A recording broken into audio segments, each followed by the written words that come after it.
Hello बच्चों, नमस्कार। मैं जितेंद्र आप लोग का एक बार फिर से स्वागत करता हूं। बच्चों, आज का क्वेश्चन है class 10 CBSE board previous year question है। Explain any 3 effects of population growth in England in the late 18th century. यानी 18वीं सदी के आखिरी दशक में ब्रिटेन की तेज़ी से बढ़ती हुई आबादी के किन्हीं 3 प्रभावों को स्पष्ट कीजिए। यानी यहाँ पर क्वेश्चन ये पूछ रहा है कि जब 18वीं सदी का आखिरी समय आया, लास्ट दशक, तो उस समय जब जनसंख्या बहुत तेज़ी से बढ़ रही थी तो उस आबादी बढ़ने का 3 प्रभाव क्या पड़े। तो देखते हैं। Effect of population growth in England. तो इंग्लैंड में जनसंख्या बढ़ने के प्रभाव। Population growth in the late 18th century resulted in the increased demand for foods grain in Britain. जैसे जैसे 18th सेंचुरी के आखिर में जनसंख्या बढ़ रही थी, वैसे वैसे फूड का डिमांड भी बढ़ रहा था। Due to the expanding urbanisation, और इस प्रकार जो है शहरीकरण बहुत तेज़ी से हो रहा था।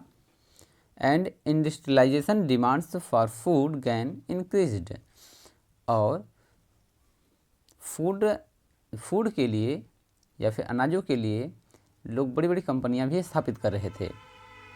As a result price of the food grain also increased, और परिणाम यह निकला कि अनाजों के दाम जो है काफ़ी अधिक मात्रा में बढ़ गए थे। चलिए बच्चों, नेक्स्ट देखते हैं।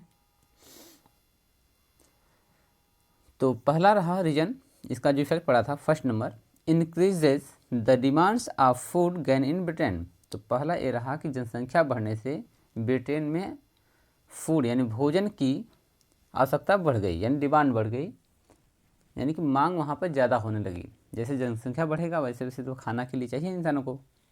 तो increase the demand of food grain in Britain, Britain में भोजन की मांग बढ़ गई। Second, urban centres expanded.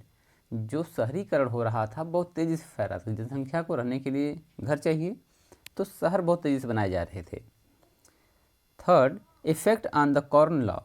और उस समय जो है वहाँ पर एक कॉर्न लॉ जो चलता था उसमें वो प्रभावित हो गया। कॉर्न लॉ का मतलब ये था कि जब 18वीं शताब्दी चला रहा था उस समय बाहर से जो मक्के आ रहे थे, गेहूँ आ रहे थे, वहाँ की सरकार ने उसको नियंत्रित करने के लिए कॉर्न लॉ लाया, जिसमें कि ये था कि जो मक्के थे उनको बाहर, यानी कि उस पर सर्विस चार्ज लगा करके उसको बाहर ही रोक दिया गया, जिससे कि ब्रिटेन में ज़्यादा से ज़्यादा मक्के ना आए।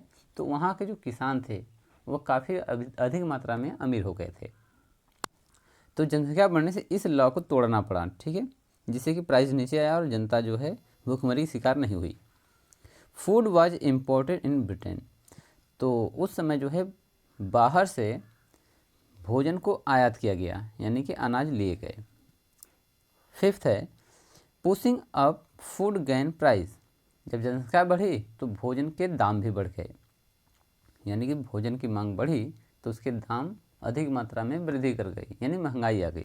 चलिए, अच्छा, यहाँ पर जो है एक चार्ट दिया गया है कि effect of population growth in the Britain. तो फर्स्ट है फूड इम्पोर्टेड इनटू इंग्लैंड, यानी कि भोजन का आयात किया गया।